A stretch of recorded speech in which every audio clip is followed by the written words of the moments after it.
Boys and girls, ladies and gentlemen, children of all ages and all the fans from a galaxy far, far away, it turns out the end of a major era has finally come to situations, boys and girls, to at least Disney Lucasfilm, because Star Wars The Acolyte Season 2 is not going to happen, and color us shocked there. After absolutely an abysmal reception from the fans, ratings that continued to plummet week after week, just absolutely abysmally into the toilet, this show was nothing more than a hot package of piling doo-doo right from the beginning. And ladies and gentlemen, that is now officially over, and thank the heavens for that. Although I, for one, am personally very sad to hear this news, ladies and gentlemen, because so many of you out there seem to absolutely love watching my videos or roasting how badly things were going with The Acolyte, considering all of the craziness that was going on, all the clapback that we got from the lovely little lady out there that started this show. It was just an absolute abysmal, disastrous dumpster fire, not only in the ratings, but in the marketing and everything else. And thank the heavens that this thing is finally coming to an end. It will never see the light of the day. But like I said, my algorithm, and apparently all of you out there that enjoyed watching this, we should all be very, very sad. So we're going to check this article from Deadline, because this is where a lot of the information came from right away. But then, of course, get into some of the wonderful reasons as to why this show was canceled after spending $180 million to probably over $200 million on this absolute disaster of a dumpster fire that was nothing more than a shell and a former more than Star Wars in name only, and a shell of what actual Lucasfilm Star Wars meant to all of us out there. So we're going to check this article from Deadline.com, getting all of the juicy details. But before we do, if you do enjoy our content, hit that like button, share with all your friends, and subscribe or follow if you have not already, because ladies and gentlemen, we are inching our way closer and closer to 1,200 subscribers, and I could not do that without every single one of you. Also, share this out all over the place if you can, because the algorithm is not loving us very much right now, because we like to watch trailers with all of you guys. Anyway, also leave us a comment in the section down below. Let us know that you're sad or happy to hear that The Acolyte Season 2 is not going to happen. So from Deadline.com, thank you, Nelly, for bringing this to us. The Acolyte canceled. No Season 2 for Disney Plus's Star Wars series. Oh no, the tragedy. The story of The Acolyte will not continue. This is an exclusive from Deadline, with Lucasfilm opting out to proceed with a second season of the Star Wars offshoot starring Amanda Steinberg. Sources tell Deadline. And let's just say, although technically this would be considered rumor, if Deadline's going to announce something like this, it's official, because if Deadline isn't just going to go out there and put this out into the world and say that this show is officially canceled and everybody else has picked this up and ran with it. Trust me, this show is over. Word of the decision comes more than a month after the 8-episode first season of the series from creator and director, executive producer, and showrunner Leslye Headland and Harvey Weinstein's former assistant wrapped its Disney run on Disney+. The news is not entirely surprising. No, it's not. We've all been saying this for a while, and trust me, all of the fans did too. This news is not entirely surprising. The Acolyte did okay with critics, with a 78% on Rotten Tomatoes, but divided the Star Wars fan, which was reflected in its overall viewership. Divided the Star Wars fans? Oh, Deadline, you're far too kind, because this is the truth. The Star Wars fans hated this show. 18%. At one point, the audience score on Rotten Tomatoes was a 12%. Ladies and gentlemen, don't believe me? Go back and watch my older videos about it. It took them pulling out all of the stops and all of the tricks and trying to get as many simps out there to go in there and review this show to even get it to an 18%. This is the worst reviewed show, the worst reviewed Star Wars title of all time. This didn't divide the fans. This was universally hated by the fans, ladies and gentlemen. Absolutely abysmally bad. Why? Why were all of the reasons why this show was abysmally universally hated? Well, for one, it was nothing more than a bait and switch with our dear sweet Carrie-Anne Moss, who was highlighted very much in the original trailer, and they literally took her out within the first 5 minutes of the show. Also, most of the acting could not act for squat. The story was bland and dry. The only good part of the entire show was the dude from Squid Game out there who actually went out of his way to not only learn English properly so he could speak the lines, but also studied actual Star Wars. Everybody else, like the dear sweet Amanda, was out there while she was out there dropping diss tracks because of all of the racist fans that were supposedly causing all of the hate. But at the end of the day, boys and girls, everybody out here screaming on YouTube, even those out there like Gary with over 1 million subscribers, we barely reach a fraction of the people out there that are actually the normal, genuine audience scores. How do we know that? Because boys and girls, once again, after all of the don't just hate watch it, it's not going to, that's just going to help them out. Well, guess what? It didn't, because this report comes in the wake of Nielsen's ratings. It's data for the week of the Acolyte series finale aired.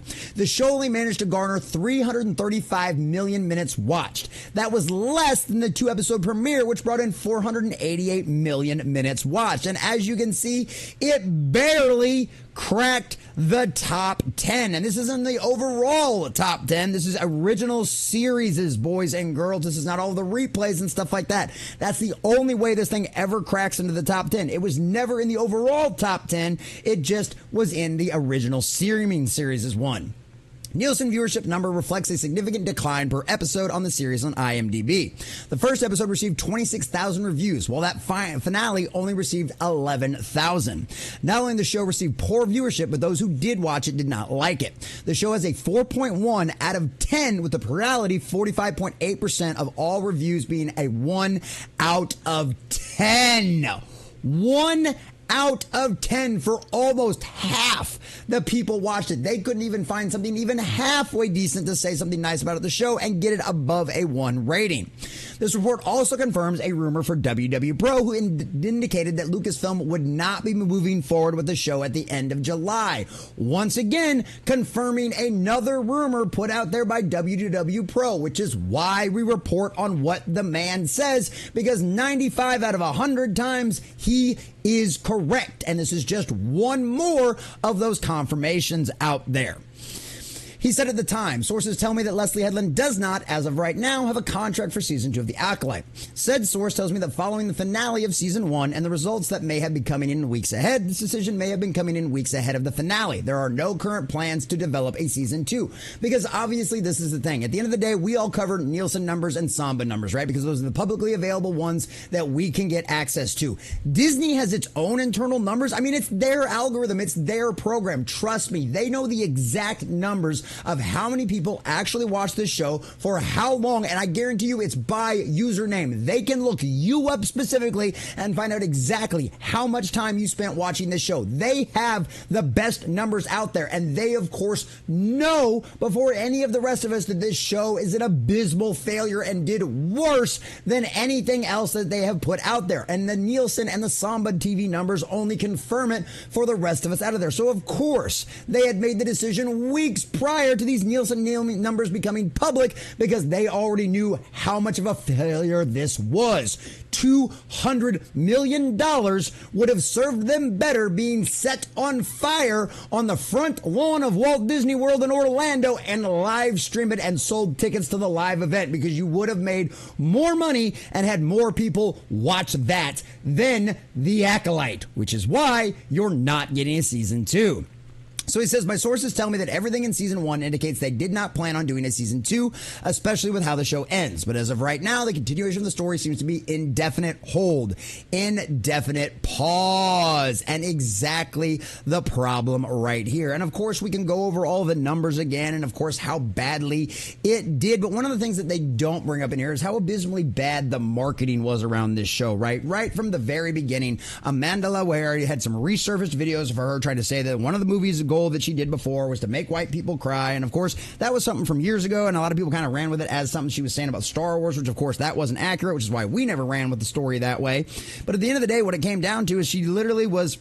This was one of those shows that was one of those people that was just nothing but like woke nonsense intent from the very beginning, right? They completely and totally disrespected the Jedi. They made them out to be the villains. They had one guy literally off himself in the middle of the show because of how bad he felt just because Amanda talked to him. I mean, it was just abysmally bad. It was horrendous. It was a deconstruction of all of the things that you loved about the Jedi and the heroes that they were and everything that made you believe in Disney Star Wars or in actual Star Wars and George Lucas's Star Wars. One of the things that gave you hope hope watching these shows and enjoying this kind of thing. It took all of that, it threw it out of the garbage, also that way they could, have a shirtless Sith running around to make all of those little weirdos out there with their Tumblr fan fiction inside of Star Wars get all moist in the panties? I don't know. It was disturbing, it was creepy, it was weird, but it's what we seem to get from this time and time again.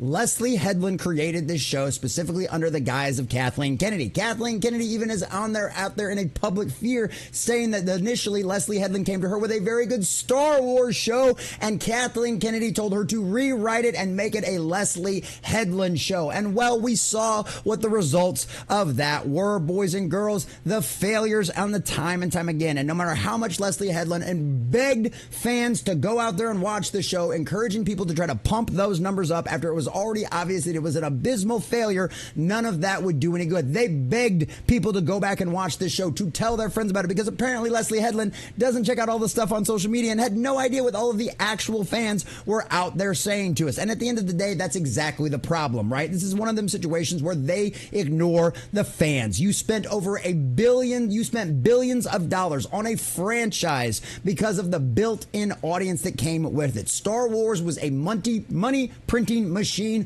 for decades without even having movies in the theaters. Disney took that and within less than a decade turned that into nothing more than a dead franchise that cannot even keep a show going long enough to interest fans. It can't even barely keep it in the top 10 of the Nielsen ratings. This is what happens when you go woke, go broke. You put identity politics over absolutely everything else. And when you do that, your storytelling always suffers. Because you can even go out there and argue, there's an argument to be made that maybe Star Wars The Acolyte isn't all that woke. And I'm willing to listen to that argument. But at the end of the day, it doesn't matter if it is or not. When the storytelling is absolutely abysmal, it makes no sense. The plots are ridiculous and it fails the test of time, every single one. The Star Wars fans rejected this show. Everyone barely showed up for the premiere, and immediately after the premiere was over, it dropped off of the Nielsen ratings. And the only reason anybody tuned back into the end was because we were hoping for some good fight scenes. And even with that being lackluster, the story just fell flat and everybody wanted to see how this dumpster fire was going to finally end. But even that was only enough to get you the lowest ranking spot on the original Nielsen ratings. So good job, Kathleen Kennedy. Good job, Bob Iger. Good job, Dave Filoni. And good job, Leslye Headland. Because once again, you have put another nail in the coffin of the dead and dying Star Wars franchise and made sure that it will never see the light of day for any good fans out there. And thank the Lord, someone inside of Disney Star Wars out there is finally paying attention, because for all of us fans out there, season 2 will never be an abomination from The Acolyte that we ever have to see again. And I, for one, am sad about that. Rest in peace, my algorithm. Rest in peace, The Acolyte. And rest in peace, Leslye Headland's future in Star Wars. After all, you did it to yourself.